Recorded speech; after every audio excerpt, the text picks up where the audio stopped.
నమస్తే, నేను మీ యోధ. ఈరోజు మీ ముందుకు ఒక కొత్త రెసిపీతో వచ్చానండి. ఈరోజు మన రెసిపీ పేరు ఏంటంటే చక్కెర పొంగలి.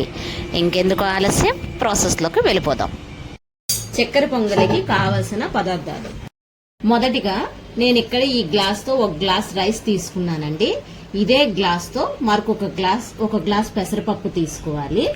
ఇప్పుడు నేను ఏ గ్లాస్తోనైతే తీసుకున్నానో అదే గ్లాస్తో 2 గ్లాసుల పంచదార తీసుకోవాలి. మీరు చూసుకోండి, స్వీట్ తక్కువ కావాలంటే కొంచెం తగ్గించుకోండి, లేదు స్వీట్ పర్వాలేదు అనుకున్న వాళ్ళు 2 గ్లాసుల షుగర్ తీసుకోండి. ఇప్పుడు ఇదే గ్లాస్తో మనం పాలు కూడా తీసుకోవాలండి. 3 గ్లాసుల పాలు తీసుకోవాలి, 1 గ్లాసు వాటర్ తీసుకోవాలి. దాంతో పాటుగా బాగా ముదిరిపోయిన కొబ్బరి ముక్కలు కొన్ని తీసుకోవాలి. జీడిపప్పు, కిస్మిస్. మొదటగా కుక్కర్ని ఇలా పెట్టుకున్నాను కదండి, దీంట్లోని పెసరపప్పు వేస్తున్నాను. చూడండి, ఫస్ట్ గా పెసరపప్పుని అలా వేసుకోవాలి. బాగా ద్వారగా వేయించుకోవాలి. సిమ్ ఫ్లేమ్ లో వేయించుకోవాలండి. హైయర్ ఫ్లేమ్ లో పెట్టుకుంటే మాడిపోతుంది. చక్కెర పొంగలి మాడితే టేస్ట్ అనేది పోతుంది. సిమ్ లోనే ఈ ప్రాసెస్ మొత్తాన్ని కూడాను మీరు చేసుకోవాలి. మనం వేసుకునే పెసరపప్పు బాగా వేగిపోయిందండి. చూడండి, ఈ బ్రౌన్ షేడ్ లోకి వస్తుంది కదా, ఇట్లా రావాలన్నమాట. అలాగని హైలో పెడితే మాడిపోతుంది. ఇప్పుడు ఇది ఒక సైడ్కి తీసుకోండి. తీసుకున్నాక ఆ బియ్యం కూడాను ఈ పెసరపప్పులో వేసుకొని చల్లారినాక కడగాలి శుభ్రంగా. ఇదే కుక్కర్లో ఇప్పుడు మనం కోసంత నెయ్యి పోసుకోవాలి. చూసారు కదా, నెయ్యి బాగా మరిగిపోయింది. ఇప్పుడు కొబ్బరి ముక్కలు వేసుకోవాలి.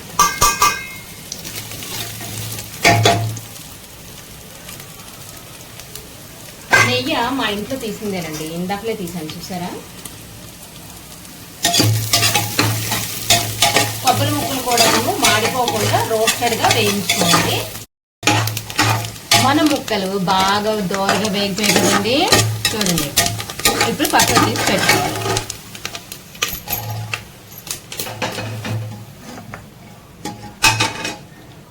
ఇప్పుడు కాజు, కిస్మిస్ కూడా వేసేసుకొని దీనికి ఎక్కువసేపు అక్కర్లేదండి, 2 minutes లో అయితే, ఎందుకంటే కుక్కర్ ఆల్రెడీ వేడిగా ఉంది కాబట్టి.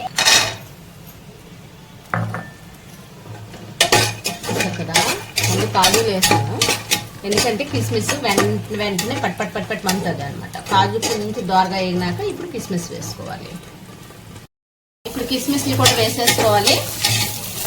ఈ రెండింటిని కలిపి బాగా దోరగా వేయించాలి. అలాగని మార్చికండి. ఓకే, రైట్, అయిపోయిందండి. ఇందాక మనం పెసరపప్పు వేయించుకున్నాం కదండి, దాంట్లో బియ్యాన్ని కూడా చేర్చేసుకొని ఇది శుభ్రంగా కడుక్కోవాలండి. మన పప్పు బియ్యం కడుక్కోవడం అయిపోయిందండి. ఇప్పుడు ప్రాసెస్ లోకి వెళ్ళిపోదాం.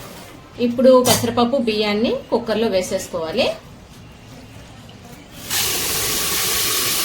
ఏ గ్లాస్తోనైతే పప్పు, పంచదార, బియ్యం తీసుకున్నామో అదే గ్లాస్తో 3 గ్లాసుల పాలు వేసుకోవాలి. సిమ్ లోనే పెట్టుకోవాలి. మనం పప్పు, బియ్యం కడిగేసుకొని దీంట్లో వేసేసుకున్నాం కదా, ఇప్పుడు పాలు కూడా దీంట్లో వేసుకోవాలండి. నేను చెప్పినట్టుగా 3 గ్లాసుల పాలు వేసుకోవాలి దీంట్లో. ఇప్పుడు వాటర్ కూడా వేసేసుకుందాం. 1 గ్లాస్ ఆఫ్ వాటర్ పాలు అన్ని వేసేసుకున్నాం కదండి. ఇప్పుడు ఇది మన అన్నం ఎలా ఉడికించుకుంటామో అట్లానే ఉడికించుకోవాలి. నేనైతే ఇక్కడ 4 విజిల్స్ ఉంచుతున్నాను.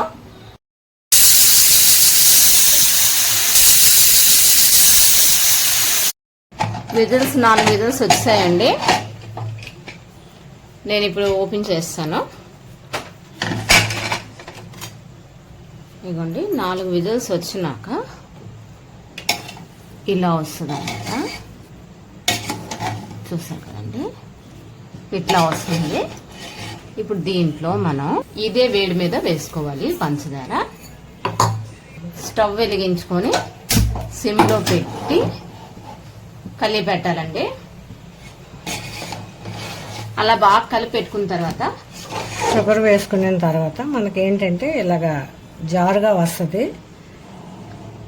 జారుగా వచ్చేటప్పుడు ఇలా కాసేపు ఉడకనిస్తే ఇది కొంచెం చిన్నగా అయ్యి మనకి ఫినిష్ అవడానికి అవుతుంది అనమాట.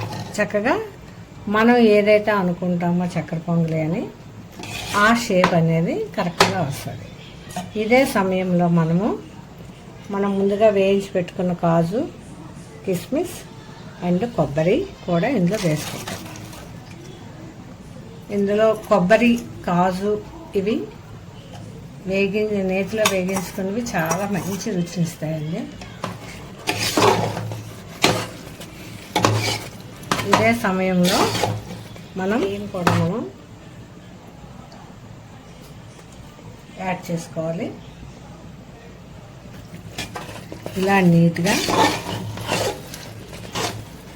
ఇది మనకి చూడడానికి చాలా లెంగ్తీగా అనిపించిన it's very simple and tasty way. Taste అదిరిపోద్ది. చక్కగా పండగ పర్వదినాల్లో కానీ మనము ఎప్పుడైనా స్వీట్ తినాలనుకున్నప్పుడు కానీ ఇది దేవుడికి నైవేద్యంగానూ పెట్టుకోవచ్చు. పిల్లలకి ఇష్టంగా కూడా దీన్ని తింటారు అనమాట. మనకి చక్కెర పొంగల్లో కాస్త నెయ్యి కూర కొంచెం పడుతుందండి. పడితేనే దాని రుచి. చివరిలో ఫినిషింగ్ టచ్ ఏంటి అంటే కొంచెం పచ్చకర్పూరం మీ అందరికీ తెలిసిందే కదా. చిటికెడు పచ్చకర్పూరం తీసుకొని మనం ఇట్లా దీన్ని చివరిలో వేసేసుకుంటే టోటల్గా దానికి చాలా మంచి టేస్ట్, మంచి ఫ్లేవర్ కూడా వస్తుందండి. మన చక్కెర పొంగల్ రెడీ అయిపోయిందండి.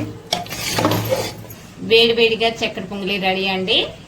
ఒక బౌల్లో వేడివేడిగా సర్వ్ చేసుకొని తింటే చాలా బాగుంటుంది.